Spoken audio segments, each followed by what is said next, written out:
Not all Jews eat gefilte fish. Trees Cry for Rain explores the unique cultural traditions of Sephardic Jews, who come from Spain and the Ottoman Empire. Born and raised in Turkey, Rachel Bortnick grew up speaking Ladino and eating burekas, and never heard of gefilte fish until she came to America, where she discovered just how different the predominant Ashkenazic heritage of American Judaism was from her own. In the film, Bortnick shares the unique language, music, and food traditions of her childhood in Turkey. Rabbi Marc Angel, Rabbi Emeritus of the Spanish-Portuguese Synagogue in New York, joins us to give more insight into the Sephardic tradition.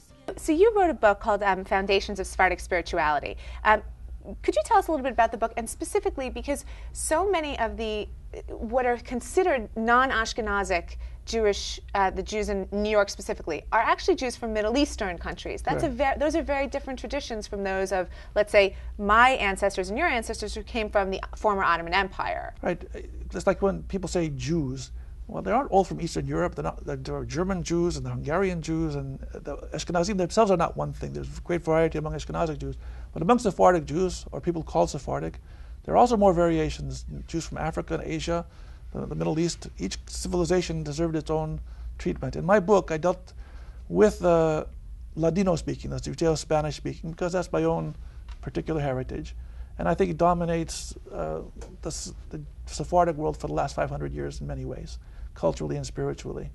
So I came to the conclusion, very much like Rachel Bortnick in her film, by the way, that we're at the sunset of the Judeo-Spanish civilization. It's just really the end.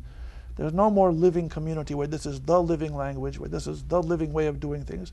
It's more nostalgia. Rachel is of the last generation of natural-born speakers of the language, which I'm not. I'm already one step removed from that. But I'm probably the generation that will last remember having spoken to people or listened to people speak this language in a natural way. I guess there's some revival of the music and of the culture, but do we just mourn that strand of Jewish life is not going to exist anymore?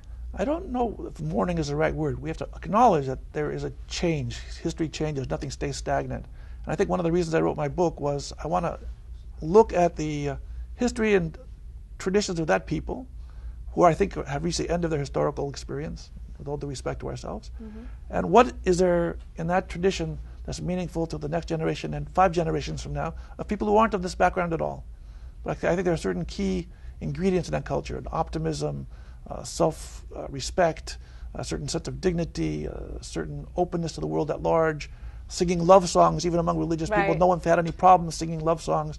So there's a certain naturalness among the Sephardic Jews of Ladino-speaking background, which doesn't exist so much in other communities. So I want the public at large to know, hey, we had something very special for 500 years, and it's meaningful not just to me for nostalgic reasons, it's meaningful to you, even if you had nothing to do with it. It's part of our Jewish civilization.